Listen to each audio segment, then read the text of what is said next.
Hello everyone and welcome to Friday Night Countdown. We're here once again at The Planet in Honolulu. I'm your host Rich Hagan alongside Pro Tour historian Brian David-Marshall. Well, congratulations to Ari Lax. He is your Pro Tour Khans of Tarkir champion. And BDM, with the arrival of Khans of Tarkir, we witnessed a weekend packed full of a brand new standard. Yeah, and it's not just the arrival of Khans of Tarkir that's important here, it's the departure of Return to Ravnica. The entire block is gone from the deck builder's toolbox. Throughout the weekend, we saw great players and great new decks work their way through the tournament center. Let's take a look.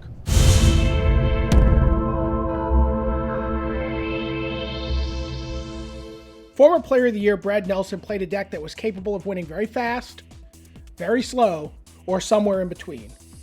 Normal games involved Goblin Rabblemaster and Hordling Outburst securing things very quickly, with a flurry of burn spells to back it up.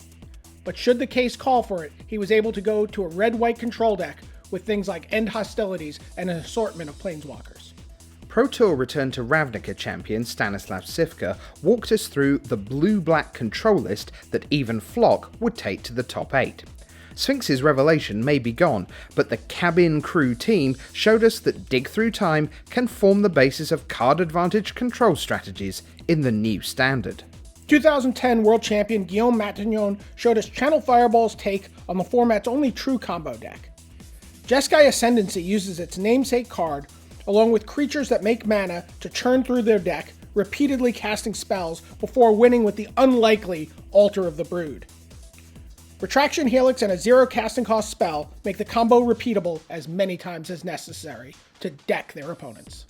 Pillars of the format, Sylvan Caryatid and Courser of Kruphix, were conspicuously absent from the Arbzon deck of Mike Sigrist. With 10 2-drops, including a full 4 copies of both Fleecemane Lion and Rakshasa Death Dealer, he was always on the front foot. Siege Rhino and Herald of Torment, plus clan leader Anafenza the Foremost, mopped up the remaining opposition, with Planeswalker Sorin Solemn Visitor keeping a watchful eye. Greg Orange took his Esper control list all the way to a 9th place finish at Pro Tour Khans of Tarkir. His deck was packed with raw power, whether that was Planeswalkers like Elspeth Sun's Champion and Ashiok Nightmare Weaver, vicious removal like Hero's Downfall, Utter End, Bile Blight, and Murderous Cut, or the board-sweeping End Hostilities. Amongst all the new decks, this one was definitely the oldest of old schools. Denmark's Peter Steinar played Kung Fu Tokens. Goblin Rabblemaster and Hordling Outburst provided the goblins, joined by Raise the Alarm Soldiers and Triplicate Spirits. These tokens got a whole lot bigger when they were paired with Jeskai Ascendancy, Dictate of Heliod, or Spear of Heliod. No one ever warned Todd Anderson not to run around with scissors. And as a result, he went deep with his Azoria Soulblade deck, a motley collection of cheap artifacts, a full suite of both Hero of Erebos and Heliod's Pilgrim, and an assortment of auras that only a mother could love. This all led to a payoff of its sole artifact. If you want a unique take on the new standard, this is a great place to start. Grand Prix Barcelona champion Christian Seibold showed off his Sultai deck, starring clan leader Sidisi and legendary enchantment artifact Whip of Erebos. Huge monsters were also everywhere you looked, from Hornet Queen to Soul of Innistrad to new standout Sagu Mauler. And because this was a base green deck, it had, inevitably, both Sylvan Caryatid and Courser of Kruphix. Of course, by the time Sunday rolled around, we distilled the field down to 8 players and just a handful of standard decks gunning to be the deck everyone is either playing or preparing for at Friday Night Magic. Which of these will you take to your next F&M?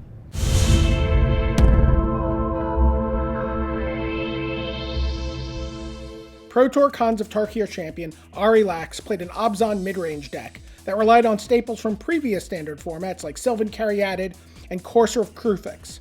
He used those to bridge to new cards from Khans of Tarkir like Siege Rhinos and Wingmate Rocks, before crushing the late game with Planeswalkers, a Johnny Mentor of Heroes, Elspeth Sun's Champion, and Sorin Solemn Visitor. Tiago Saporito and Mike Sigrist also came to Honolulu packing decks built around the Arbzan clan. Sigrist's list was especially noteworthy for the absence of both Caryatid and Courser. Instead, he chose to play a more aggressive game, with cheap, powerful creatures like Fleecemane Lion, Rakshasa's Death Dealer, Unoffensive the Foremost, and, at the top of his curve, Siege Rhino, which could crash through almost anything in its path. Yuya Watanabe, Andre Strasky, and Pro Tour finalist Sean McLaren all piloted versions of the versatile Jeskai Wind decks into the top 8. In fact, there were more copies of Mantis Rider in this top 8 than there were of Courser of Kruthix. All 3 decks were packed with cheap, tough-to-deal-with creatures like the Rider, Goblin Rabblemaster, and Seeker of the Way, backed by a pyre of burn spells to finish off hapless opponents, including the flexible Jeskai Charm. Fear not, Control players. Pro Tour Magic 2015 champion Evenflock kept that archetype alive. Gone was his beloved Sphinx's Revelation and Supreme Verdict. Flock jammed his deck full of counter magic and removal spells. Prognostic Sphinx served as both win condition and a way to sift through the top of his deck for the right answers. Dig Through Time was exactly the card Control players have been looking for to replace Revelation, and it found Flock the cards he needed all weekend long to make this his second Pro Tour top 8 in back-to-back Pro Tours. Li Shi-Tian was the lone combo player in the top 8, and his combo utilized Nissa Worldwaker to make one of his lands into an arbitrarily large trampling creature by tapping and untapping a Retraction Helix creature to keep bouncing Briber's Purse with Jeskai Ascendancy in play.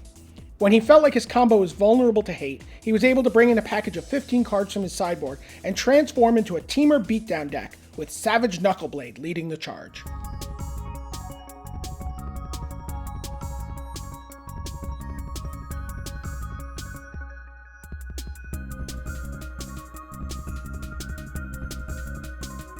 You know, BDM, at every new Pro Tour where there's a new set, when it comes to Limited, I love looking at the pick orders of the pros, because then when I go back to Friday Night Magic, I can just pretend to be Frank Carsten, draft the same pick order over and over and over and over. You know, Rich, I'm not sure that this format works quite that way. It's not really about like drafting these cards in this very rigid order. It's really about staying open and reading the table and being in a position to really benefit from what's going on with your neighbors around you. All right, give me an example. All right, well, you know, I'm always looking for an excuse to open up a booster pack. And let's see, let's just rip through here. And, here's a great uncommon. Okay. This is a card that did really well at the Pro Tour in Constructed and Limited, Seeker of the Way. All right, so I'm going to be the Seeker of the Way. Yeah, so it's one color. It's, you know, a 2-drop. So that means it comes down before the morph curve. You know, that's really crucial to get some creatures on the board before your opponent plays, you know, a colorless face-down creature on turn 3, which they always do. But what's really important about this card is all the different directions it's going to let you go. All right, so I've got give me my Seeker of the Way. Fine. What am I going to pick second, for example? Well, you know what? Let's say your opponent passes you Chief of the Scale. So that's white and black. Yeah, absolutely. Again, another premium 2-drop. You know, opens up the whole warrior sub-theme that's in this set for you. Seems awesome. I'm Warriors right there. Yeah, maybe. You may very well be. Maybe. Again, it's all about staying open. You want to stay into these 2 colors as long as possible. So what am I going to get third?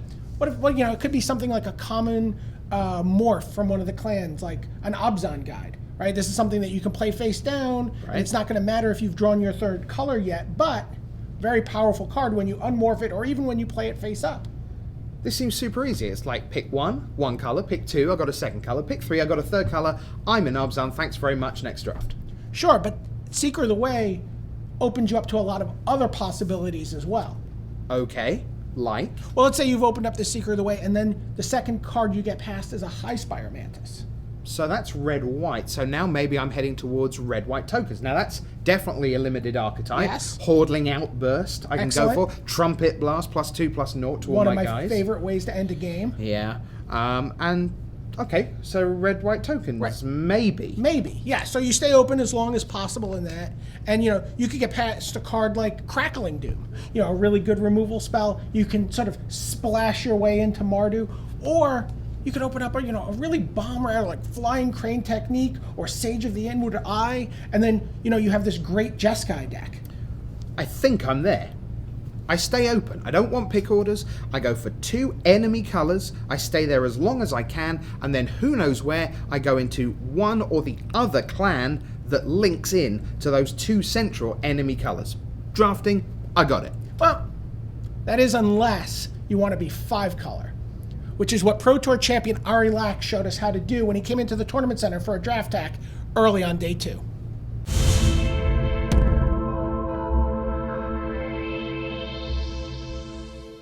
Testing for Pro Tour Khans of Tarkir as a member of Team TCG Player, Ari Lax turned to the team's 2 resident draft experts for guidance. Neil Reeves and Chris Fennell, 2 of the best limited players in the history of the game, guided their team to a 5-colour morph strategy. Lax said that if you don't see a very clear reason not to be 5-colour from your early picks, you just move in. Picking lands early in packs over just about anything else will let you cast better spells than your opponents. In the second draft of the Pro Tour, Lax opened up a Rattleclaw Mystic in his first pack and immediately snagged it. Being a morph and a mana fixer was perfect for his team's draft vision. When a Trail of Mysteries showed up in pack 2, it was exactly what he was looking for. The rest of the first pack's key picks were 2 common dual lands, a Snowhorn Rider, and a Monastery Flock. He said it's really hard to have too many early defenders, and the fact that the Flock is also a morph gave it extra value. Pack 2 saw Lax pick up a Grim Haruspex and a Savage Knuckleblade, which he could easily play thanks to all the lands he'd picked up. A Sultai Charm also found its way into his pile, and then he grabbed a surprise 6th pick Sandstep Citadel. The 5-colour strategy continued to pay off in Pack 3, when Lax had a difficult choice between a Flying Crane technique and a Mardu Charm, which he described as the toughest pick of the whole draft. The technique was his pick, followed up by Zergo Helm Smasher, Crackling Doom, and Seeker of the Way. And yes, Lax went 3-0 at that top table draft, on his way to his Pro Tour Khans of Tarkir title.